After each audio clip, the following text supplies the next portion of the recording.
Tune in every Thursday, 7 to 8 p.m. on the Boss Hog Radio, a fast hour of good talk.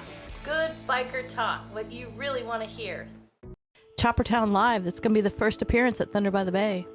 Yeah, speaking of that, we have Erick Runyon on the phone. He's going to give us a full new update with everything, all the updates that's going on for Choppertown. You there, Erick? Hey, I'm here. Welcome to the show.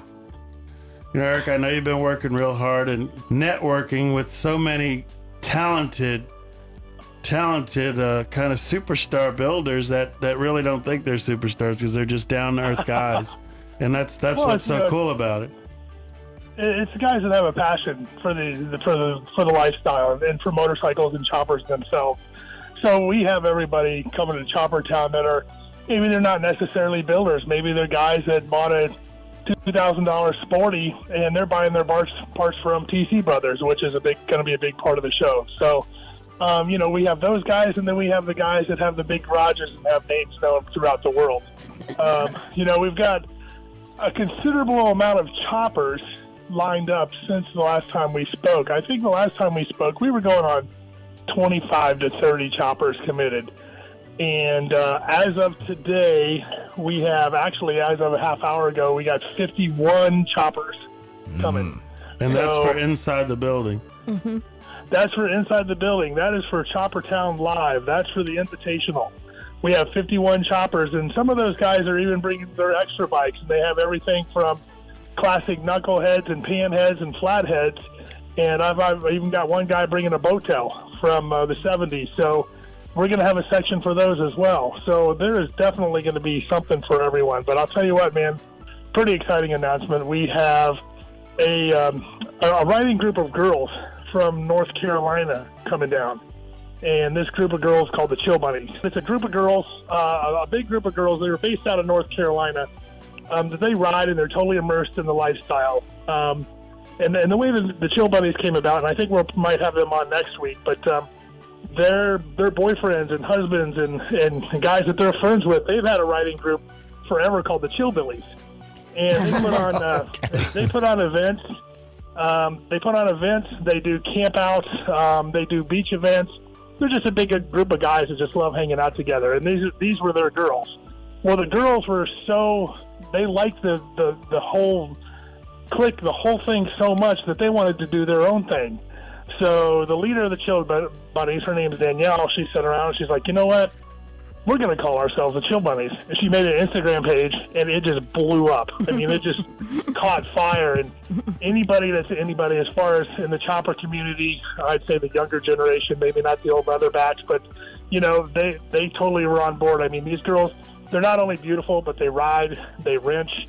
They're not posers. They are a total part of the lifestyle. They are really into it to win it. So I touched base with them a couple of weeks ago just to see if they'd be interested in coming because, we love our choppers. Us men love our choppers, but we all like women too, and we love women that are into the lifestyle. And that's not just a sexist thing. We just like including everybody. We like including everybody that has a passion for this.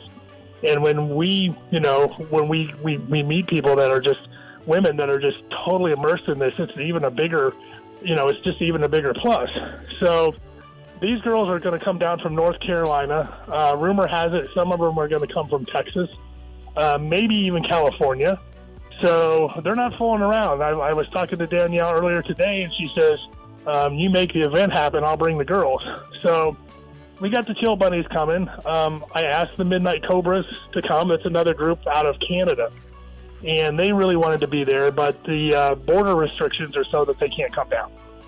So what they're going to do is they're going to send merchandise and all kinds of swag down to the Chill Bunnies, and some of the girls from the Chill Bunnies are going to represent the Midnight Cobras, and there will be merchandise there from the Midnight Cobras. So that's pretty exciting too. That's awesome. So, now, Erick, this is Thunder by the Bay, the 23rd annual Thunder by the Bay. We just had Lucy on earlier, but they've opened their arms to us to help us make this happen. How does that make you feel? Well, it was pretty awesome when you and I had a meeting with Lucy, and the event organizers a couple of weeks ago. And, we had some plans already set in place, and we thought we knew what we were going to do, and we were happy with that. They called us up and said, hey, we've got a plan B for you. Come on down. We want to show you what we're thinking. So, you keep your fingers crossed and hope everything's going to go okay. And you and I went down there, and they just basically opened up this 11,000 square foot building for us right in the middle of everything. Huge open building. And we're going to fill it, man. We're going to fill it with choppers, vintage bikes. We're going to have a really unique set of vendors. I'm encouraging all the chopper builders to bring down, their booths, their swag, the stuff that they sell, to make it more, literally a Choppertown. So it's been really an awesome experience to work with Lucy and the rest of the people from Thunder by the Bay. It's awesome. So we will talk about Saturday. We've got the 10 class open chopper show where anybody can come down. So we've got something for everybody. Like I said, if you have a chopper, bring it on down. We got some really exciting news that I was told today is that we have a sponsor for that show. All Steel Buildings is going to step up to the plate and really turn the notch up on this ride-in show. And every first place winner from every category is going to get $100 cash. Ooh. So it's not going to be a show where you ride in and you get a $5 plaque. If you win, you're going to go home with $100. So you know what? It's a good thing. It's going to be a good 3 or 4 hours well spent if you want to bring your chopper down, show it off, and get paid for it. Best of Show gets that same $100, but then they also get a $150 gift card from Mid USA. And that's a great place to buy parts. So yeah, man. There's no chump change there, man. We're pulling out all the stops. So we've got this really awesome show. We didn't want to compete with what roster was going on Sundays. We kind of wanted to make it unique and to Choppertown Live. So I think we did a really good job of that, and I'm really hoping that there's going to be a big turnout for it because, it's going to be really cool. I mean, I can't wait. Tell us about some of the builders builders that are going to be there. Honestly, there's not one builder that I've known from my career, especially in the Southeast, that's not going to be there. But, we have Bill Dodge's bike is going to be there. The bike he built just before he was in that horrible accident. Of course, he said he would try to be there, but he's not going to promise. I would expect him not to be there, and if he is there, that would be great. But we're not going to push that issue. But his bike is going to be there, and that bike's name is Pandemic. It's a beautiful panhead. And that said, the Builder's Choice Award on Sunday is called the Bill Dodge Award of Excellence. So if he can't be there personally, he's going to be there in spirit. But besides that bike, possibly Bill Dodge, we're going to have Brian Batira from Batira Metalworks. He's a world-class builder, has won international shows.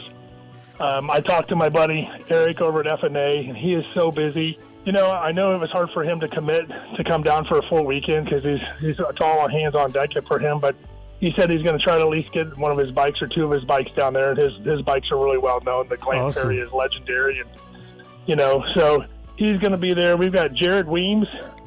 He's coming for sure. And everybody by now has heard that Jared's built this incredible Triumph David Mann bike. From the David Mann painting called Doggone Hot Dogs. And he's doing some great things with that bike. He got such a great reception that he decided he was going to build the second David Mann chopper ever painted in ever put in one of his paintings. And actually, consequently, it was in, I think, one of the very first illustrations that Easy Rider ever put out of David Mann's, and it was called a Hollywood Run. That's the bike. That's the build. There's a the bike is pretty small in the background. It's not really visible. If you're a true Triumph lover like he is, you catch it right away. But this thing is beautiful.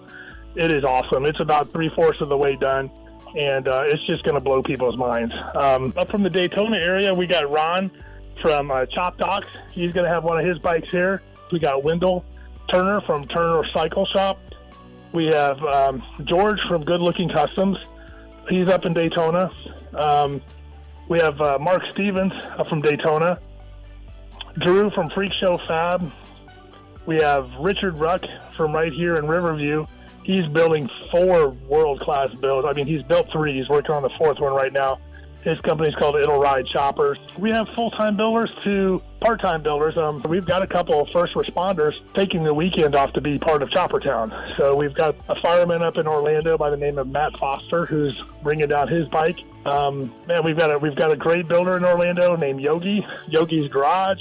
He's coming on down with a couple of his bikes. What about the guy from Jacksonville? Everybody's kind of hot on James. We call him Fish, and his shop is called Alleyway Customs. He just kind of popped out up out of nowhere. You know, everybody's doing their thing, and all of a sudden a couple of shows pop up, and he's got a bunch of bikes at every show, and they're just showstoppers. I believe he's bringing 4 bikes. These guys are coming together for Choppertown, but there's also something in it for them. I mean, there's going to be $1,000 to the one winner. There's going to be a Paco frame and Denver's Choppers. We had Mondo on the show last week. Dave Nichols, how cool is it that Mondo actually is a part of this and has given a front end to Choppertown? What is the impact on that? Let me tell you about that. It's like having a rare piece of jewelry on a motorcycle that Mondo built, the Springer front end, that you can win by bringing your chopper and win the best of show at Choppertown. And I'll tell you what, Mondo is one of maybe 5 or 6 bike builders in the country that is at the top of his game. He's been doing it over 50 years, and so is Paco. We're going to get a rigid frame from Paco and a Springer front end from Mondo, hand-built from Mondo, and give those away at Choppertown Live. You can't beat that. Well, you know, here's how cool that is when I'm talking to the builders, and, you know, of course I want to spin it on what's in it for them. And we talk about, okay, well, the Builder's Choice Award winner, the Bill Dodge Award of Excellence winner, is going to get $1,000 cash. And okay, that's cool. But you're also going to get a Paco hardtail frame. Wow, that's pretty cool. So I'm going to get $1,000 cash and a hardtail frame. I mean, their ears perk up a little bit more. Honestly, I think they're more interested in the frame than the cash. And then I go, and Mondo from Denver's Choppers is building us a custom one-off front end for that Paco frame, and their ears just ring. And I think, you know, on Charlie Brown, when the teacher talks and everything's going wah, wah, wah, wah, yeah. I think they're so transfixed on getting that front end that they don't hear anything else that I'm saying. So, you know, it's just awesome. I know everybody that's involved in the show knows the depth, the gravity of Mondo building us a front end. I know, you know, everybody knows how cool that is. Yeah. It's not going to be lost on anybody. It's amazing what these guys can do. They're artists, they're engineers, they're just great people who give back to the community, and I'm glad that we can put all this together with Thunder by the Bay on February 19th, 20th, and 21st, and just show the world what we can do and what they're capable of. Yeah, I know it's going to be benefiting Suncoast Charities for Children. We had Lucy on earlier, but Erick, any last words? No, man, I'm just looking forward to it. I'll keep on working, keep on trucking, and let's make this the biggest thing that we can make it, and make it so successful that people aren't going to want to wait for another year. We're going to do it somewhere else at a different month, and keep the train rolling. We need a big win in 2021. Let's do it. We've already got the big win. We just have to show everybody that we're the winners, you know? Woohoo. That's right. Sarasota Fairgrounds. That's February 19th through the 21st. It's Thunder by the Bay. It's the 23rd year, and it all helps children. Suncoast Charities for Children. Thank you, guys. Thank everyone that joined, Lucy, Dave, Eric, and thank Ron and Debbie for being in the studio again today. And, hey, like always, as I end it, be safe, keep it in between the ditches, and we'll see you next week. Adios.